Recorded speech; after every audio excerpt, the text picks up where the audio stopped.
Hello YouTube, this is The Bucket coming at you today with my Tisas PX9 Gen 3 duty range report. I went ahead and I took this out to the range today. I took it out here with this Gerson as well, but we're going to focus on this Tisas. When I picked this firearm up, I think it was a little under $300 take home after FFL fees and everything else.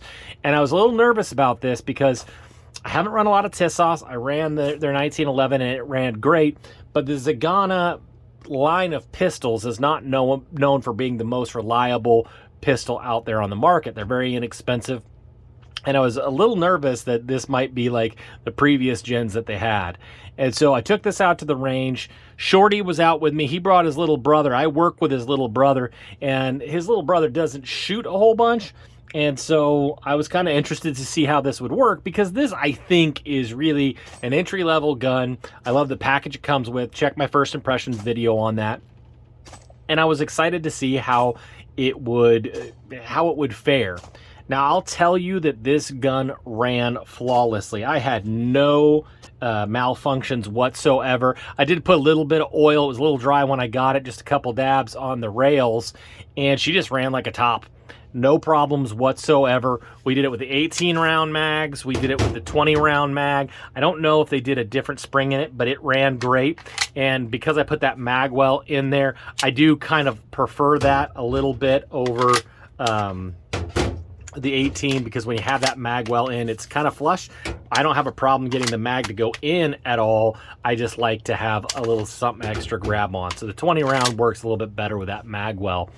As far as the sights were great. This front fiber optic green sight just pops right off. Easy to pick up, easy, quick acquisition of those front sights. I prefer a 3-dot in the back opposed to this target style blackout rear. I know a lot of people disagree with me on that, but that's just what the bucket choose. Well, Shorty shot it well. He really enjoyed it, and Shorty's little brother just kept coming back, just more bullets in those magazines, and it just kept running. And he did really well with it.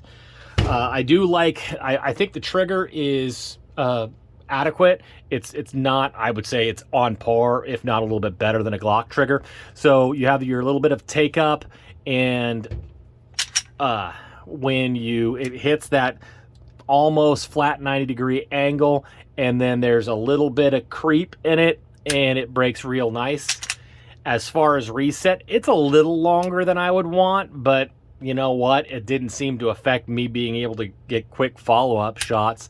So it's kind of one of those things that sometimes you can kind of play with a new gun or dry fire it and think something about it, and have the actual taking it to the range and shooting it. You get one idea dry firing and another idea actually shooting. I felt that it just shot great, so I don't think the trigger is going to be an impediment to anybody. The duty size, I would have preferred if they wouldn't have made like a full-size grip with a duty size slide. That being said, I had no problems getting on target. As far as from 10 yards, this is what I shot. That's a real nice group.